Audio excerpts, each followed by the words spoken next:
So we'll see how that goes. Did you say? I'll let you lead the way. Being told off by the producer.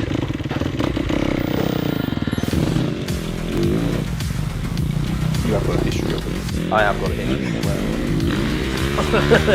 Yeah, it's not like it's a one-off offence, is it?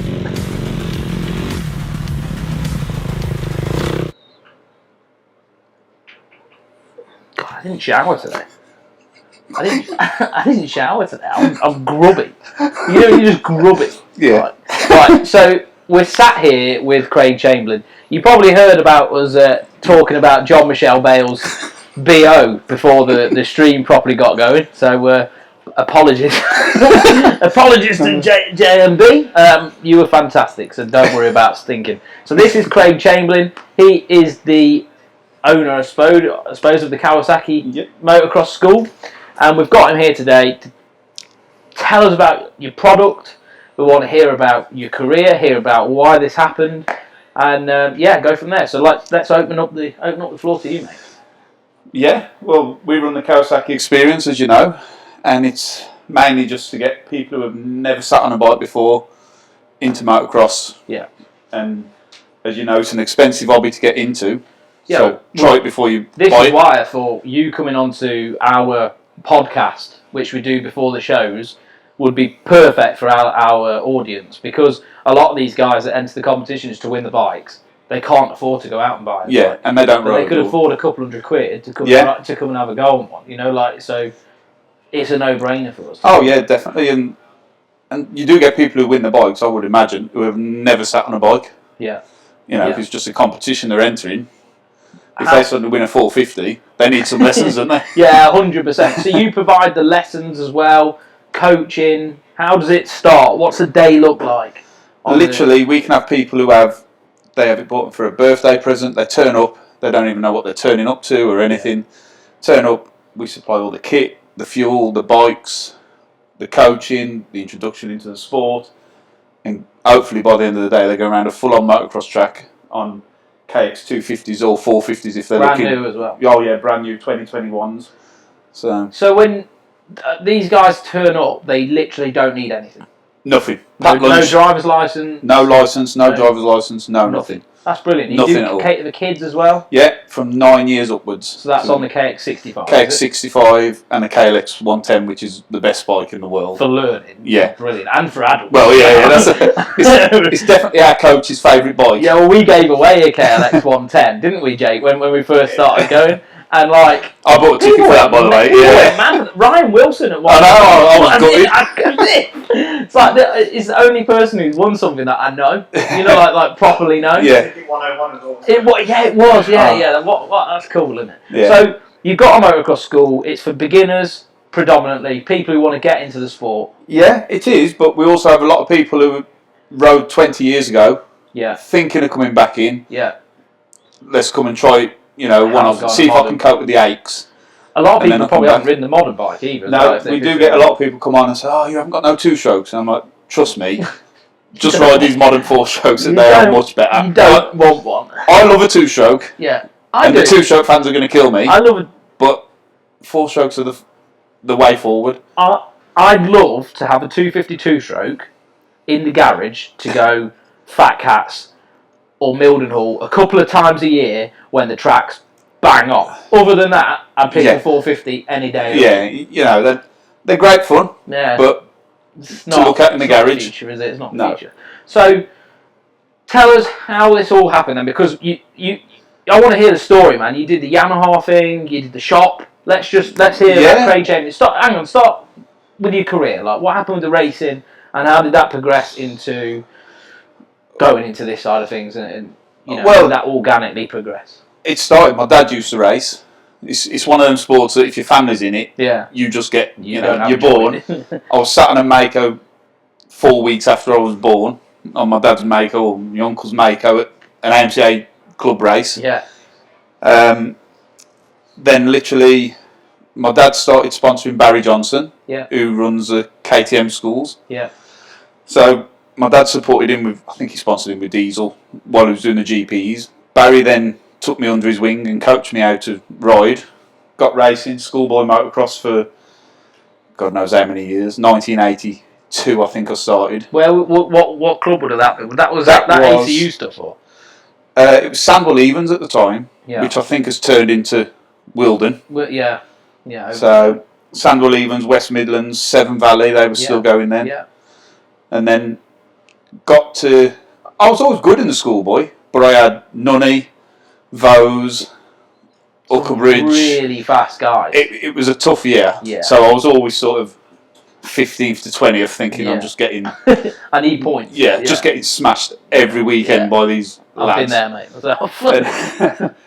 And then when it come to make the jump to adult, I wanted to go ACU and chase the dream as, you know, I was going to be the next big star, I thought. And my dad said, well, I'm only going to help you if you go AMCA, and that's it. Why was that? I think he'd always been AMCA. Yeah. And he realised, as much as I hate to admit it, that I was never going to make money. The cost of doing that step. Yeah, that step. And it's probably 50% more money. Oh, yeah, definitely. You know what I mean? Like, and I went into the AMCA, and then someone said to me that once, better to be a big fish in a little pond than a little fish in a massive pond. So, I mean, you've only got to look at the success Luke Burton's had. Oh, in the well, AMCA. The kid. He's got him known, hasn't it? Everyone knows him. Yeah. He rides a bike for free. Yeah. As far as I know, and what more do you want out of that? And he can do whatever he does to earn money on the back of that. Like, well, that's where... That's the dream, isn't it? For someone who isn't going to make it, as in making $100,000 a year racing a bike. Yeah. Don't forget as well, when I was AMCA, you had championship bonus, Wolf Sport. Yeah. You used to pay £3,000 if you won it, £2,000 for second, £1,000 for third. Bill Brown's put that's not a bad deal when you're everything else is coming for nothing. Yeah. And you're collecting £2,000. I'll say £2,000 because I only ever finished second. Yeah. Collecting £2,000 from. But that was a lot of money. Oh God, that was that easily paid for my racing for the year because everything else was coming for nothing and bit of cash on the side. It was.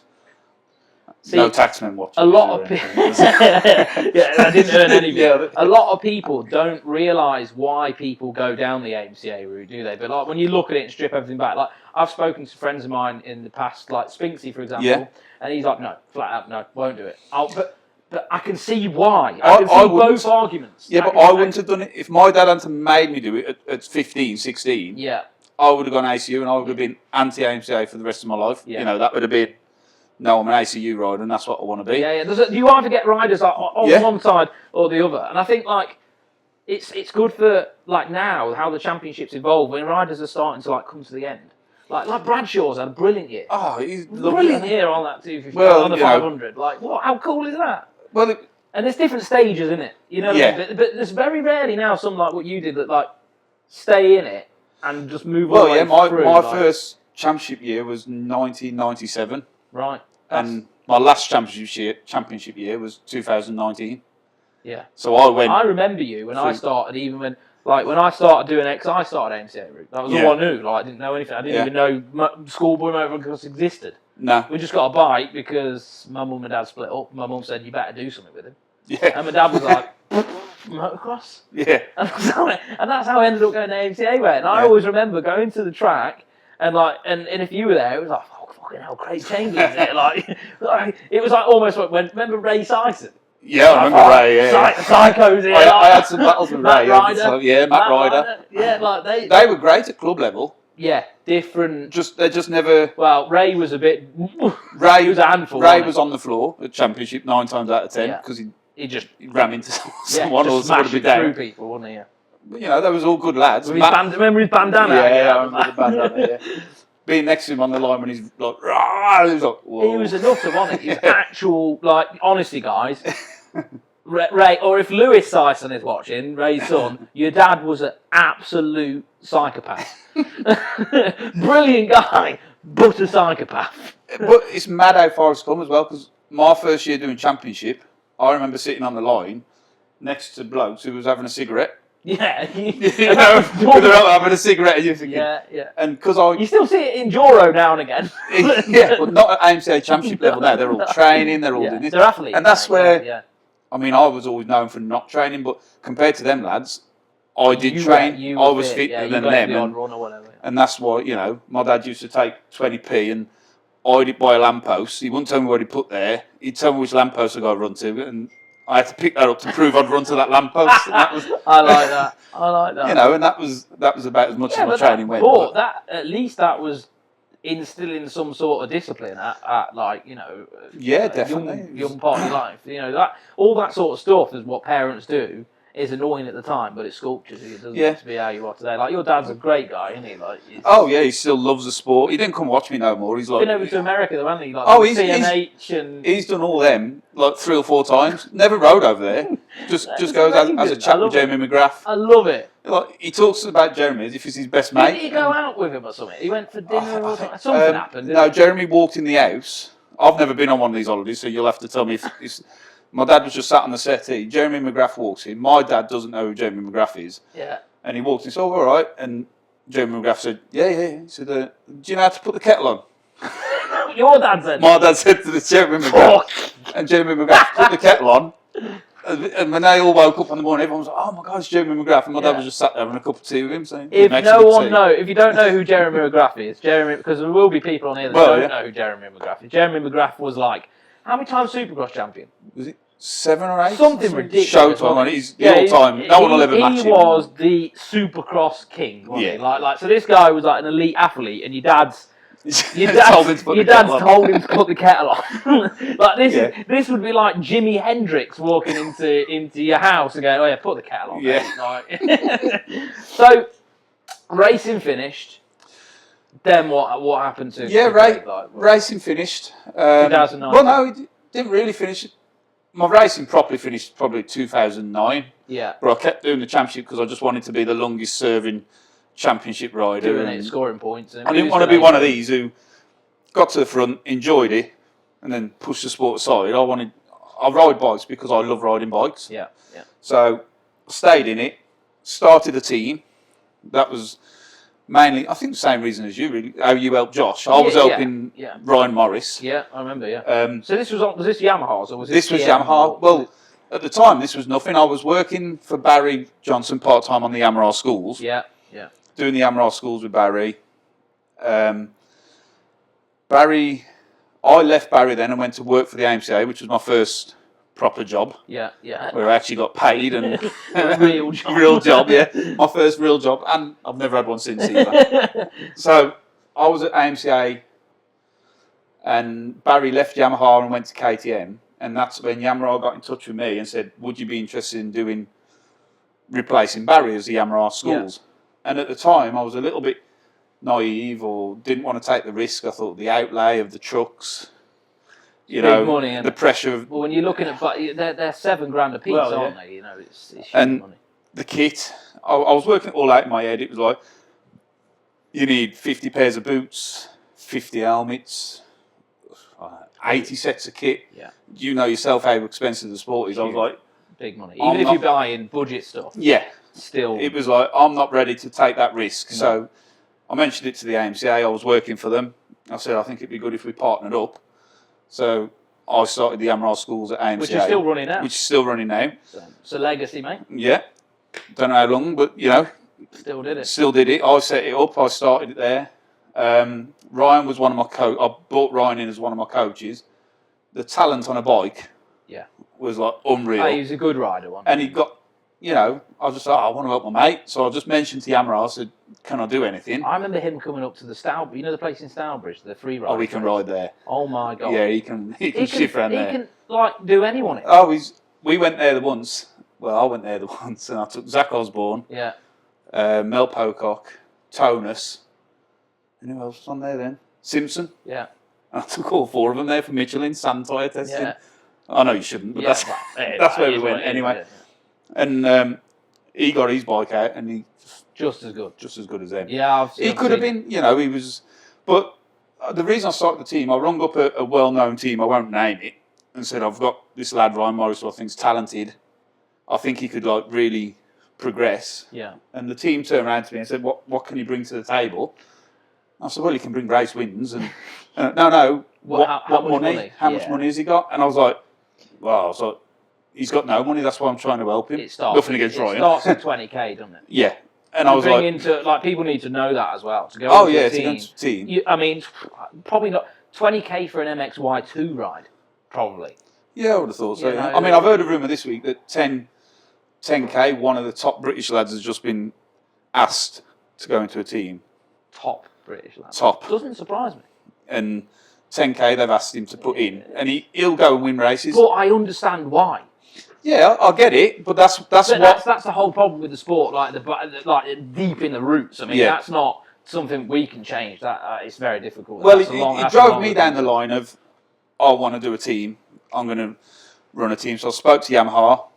They said, which surprised me. They said, yeah, we'll give you a budget. I was like, whoa. I was like, okay. Yeah. Spares budget. Spares budget. We never got free bikes. No, which I don't even think the top. No, I don't think they do. So we bought the bikes. Ryan bought his own bike. I didn't buy Ryan a bike. But for the right money. Yeah, the right money. I bought a bike that we had as a backup, and that's how 772 started. Cause, right.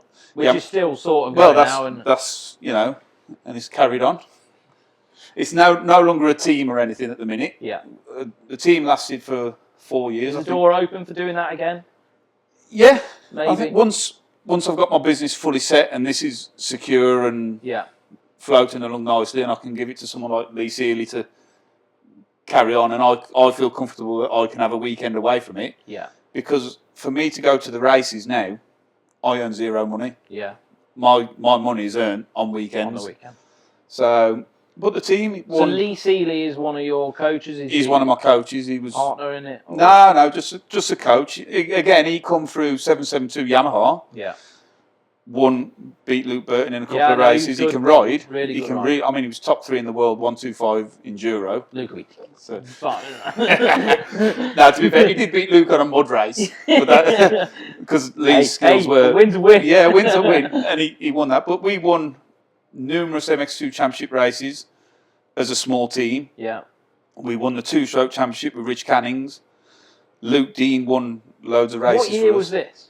God, now you've asked me. So this was 2018. I think we won the 2-stroke championship with Rich Cannings. I mean, his private sponsor Malcolm Brettle was the main force behind him, but Rich run under our banner, and we supported him, and and he does sort of give him the base to feel comfortable at the races. He does all that clean stuff now, doesn't he, Richard? Dirt Shifter, which become a sponsor of the team as well. He's a good guy. Richard Cannings was fantastic as well. He was like multiple AMC. Oh yeah, and he won a title for us. Luke Dean was the one I felt sorry for the most, because we was leading the championship by 60 odd points, and he broke his arm on a practice track. Luke Dean has always been one of them guys who could have been way better. Oh yeah, and it's not through anything he's done. It's just circumstances. Luke's a lot like Ryan, and I always help riders who hadn't got the personal funding to go and buy into a big team. And we did it with. I mean, Luke will be the first to say we didn't have the flashiest of things, but our bike was always the best. As in engine wise, people used to say, "Oh, you've got kits on them." It was a good package though. The Yamaha when that engine came out, the reverse. Well, the engine came out. Never worked too well on the 450, did it? I can't stand the 450. I'll come out and say that. I rode the 250 myself because I couldn't ride the 450. No, I had a 450 Yam, and just something about it was they're just so wild. Yeah, I thought I'd gone off 450s. I thought I was suddenly a 250. They spool up so fast, and some people love them. Yeah.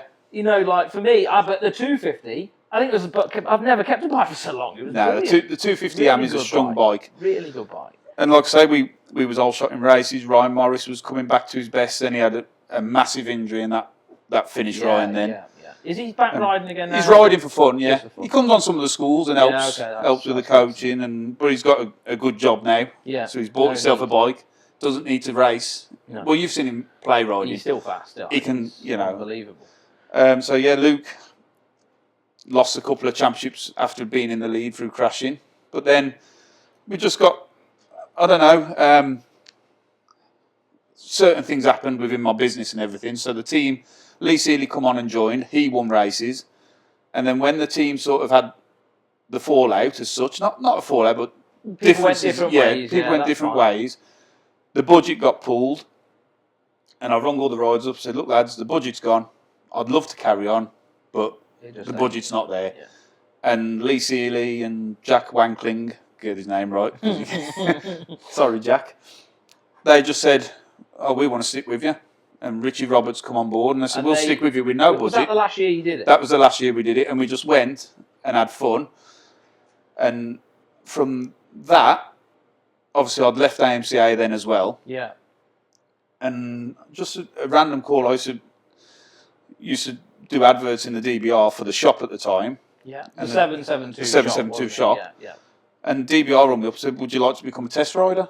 And I was like, oh my God. For Kawasaki? No, for the DBR. Right, okay. So what a dream job. What a dream. You know, I'd bought the magazine as a kid. And I was like, like all my life I just wanted a picture in there. Now I'm going to have a picture in there every month. Chris Kiefer of the UK. Yeah. So it was like, send us a mock-up story as to see if you can do it. So we did that. Got the job, and they said, oh, do you want to go and pick a 450 Kawasaki up? I was like, oh, yeah. So I drove down to Kawasaki, bumped into Ross, who I'd only ever seen in... Burridge. Yeah. I'd only ever seen Ross in nightclubs before. He's quite involved in the road racing side of Kawasaki. All the racing side. Yeah, okay. So it's all motorsport. Yeah. Ross is in control. Right, okay. Because I know Jeff Perrett answers to him as well, doesn't he? Yeah. And all that. Jeff, yeah, and, you know, went down there, picked the bike up, and Ross was like, what are you doing here? You're Yamaha. I was like, no, not anymore. That's all gone. You know, I'm just looking at things new to do. We got chatting, got on brilliant with him, and next thing we know... So he must have had an inkling on who you are and what you were doing, and sort of wanting to push down that area, and doing the whole school thing. We'd done the Moore events, which was all the manufacturers coming together. Yeah. And so you had Kawasaki, Suzuki, Honda, KTM. I think it was 400 people coming one day. Really? And we got them all on the bikes. A great event. And I was obviously running the Yamaha one. Yeah. And at the time, Mick Exons was running the Kawasaki one. Yeah, that would have been 16? Yeah, something like that, yeah. So obviously we got to meet everyone. And you know, in this industry, it's who you know, not what you know, really. Yeah, 100%. So I got to know him all. And then when he realised I wasn't doing anything, Mick had already gone from Kawasaki. Yeah. So we just... Mick's done his own thing with... I think he just buys... He went Honda, didn't he? And then now he just buys... He was on the first. Honda, Kawasaki, now he just buys KTM. No, I think he buys a bit of any bike. I think he's doing some e-bike thing now as well. Good bloke, Mick is. So Ross just said, shall we do something? And that's how this was born. And I've got to be honest, Ross has put... Because I sort of fell out of love with it all when the team sort of went and... Yeah, understandable. I was like, you know what? Need a break from it. I've felt the same way on a lot of occasions. But then Kawasaki come on, and they're just a great company to work for. Yeah. And I think it's good, though, because you've got a direct... Like, someone like Ross, who's directly... Yeah, you can talk direct to Ross, and you know, you get a yes or no. Yeah. Because he can speak to the Japanese or whatever. Yeah, it's like a link, isn't it, almost? It's in the chain. And then their drive as well, like they're doing this support package for riders this year. If they have a Kawasaki and they do the BSMA Nationals, or... So if you're listening to this... Yeah, if they have a Kawasaki, or they do some club... I think there's 4 or 5 different clubs that they've picked. Yeah. If you're the first UK Kawasaki home, if you're 10th in the race, but you're the first Kawasaki, you win prize money off Kawasaki UK. So it's like an amateur support package. Why the hell, like that?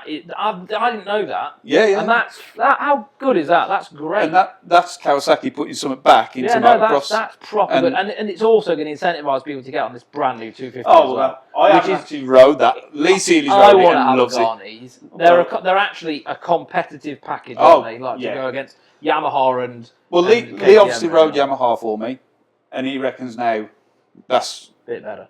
Well, yeah. They're going to... They just improve a little bit, don't they? And I've seen in the tests, that's come... I think the tests I looked at the other day, that was level with the YAM. The chassis is supposed to be gorgeous, well, there's no air forks. No. So. Yeah. They reckon with the 450... I don't know what reviews you've seen, but the chassis is supposed to be so plush and comfy. You know, the whole bike is designed around comfort. Well, like I said to you before, when I rode the 450 YAM, I shelved it. And I thought I was my age. I'm a 250 rider now. Yeah. So when Kawasaki first gave me a 450, I was like, little bit dubious about it. Do you have to give me a 450? Can I not have a 250? Yeah. But then they turned around and said, you can have the Gregor Randa bike. I was like, oh yeah, I'll have the 450 yeah, then. go on then.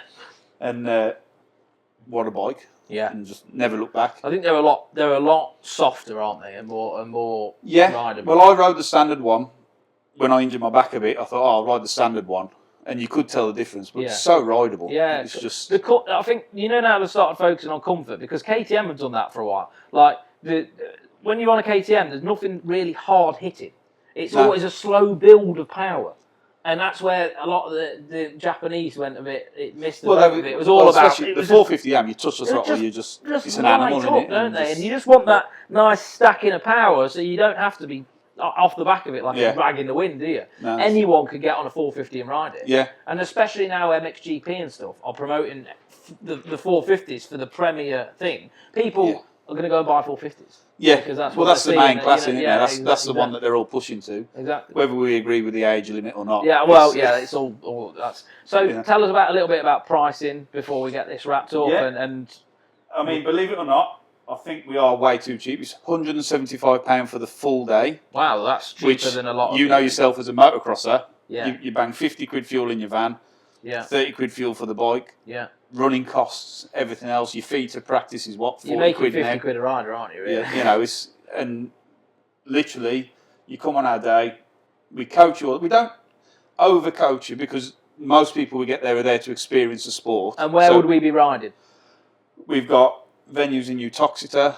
We've got Walsall in the Midlands. We've got Coney Green in Worcestershire, which is 200 acres of just sheer Lovely. Yeah. I'm not an enduro man myself, but it's fun, and especially for what we do. Yeah. And you ride all day. At the end of the day, you take your kit off, you put it in a pile, and then you decide whether you want to go buy one or not. And I also do a race experience as well. For like, say if you'd been retired for 2 or 3 years and you think, I just want to scratch that itch, I want to come back. Yeah. For I think it's $250. We turn up to a race meeting. You rock up in your car. We're there with the gazebo. We prep your goggles. We do everything for you.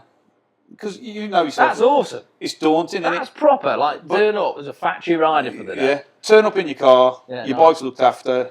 Your goggles are prepped. We walk you around the track.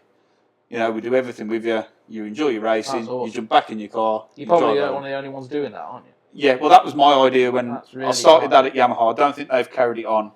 Well, I can see why, because people don't realise the effort that goes into a race day, and it's a big thing. And obviously, I've got to pick the dates carefully because if I go and do that just for one day, with one guy, it books a full. I've lost the weekend of work. 100 quid or 500 quid. Yeah, but it's just a passion. No, I love it. I absolutely love it. It'd be nice if tracks got more behind it because we are actively trying to get more people into the sport. Yeah. And if we keep trying to bring people, we're trying to get numbers up, but we're only advertising to people who are already in the sport. Ultimately, though, this is a way of doing that without the massive outlay of getting everything and then turn up at the track and you just a duck out of water. Well, you imagine, you're just like, what? If you're walking down the street and you walk past the bike shop and you go, oh, I'd love to do that. Yeah. Okay, mate, you got to spend $7,000. Then you got to spend $6,000 on a van, then you've got to insure it, then you've got to look after the bike, $1,000 worth of kit, and then you've got to rock up. You don't know where to sign on. It's a massive investment. You don't know who to talk to. Yeah. Every time I've stopped riding, the one thing I've always made sure I never sold was my bike, even if I stop it, because it's such a massive expense. Oh, I did it. When I packed in the ones, I sold everything, and then all of a sudden you're like, whoa. Yeah. I never realised it was this, because your dad's normally bought your first bike. Yeah. And you've progressed and you've kept it and you've part-exed it. Like my dad always laughs at me saying, when you sell your last bike, you do realise it's mine. Hey, So that's been the Gal Pod. This has been Craig Chamberlain. We've obviously spoken about his schools. And what we're going to do, me and Jake are going to put together a free competition to get out there on one of these bikes with Craig for the day. So if you're interested in that, that's going to be on the website and it should be live next week sometime.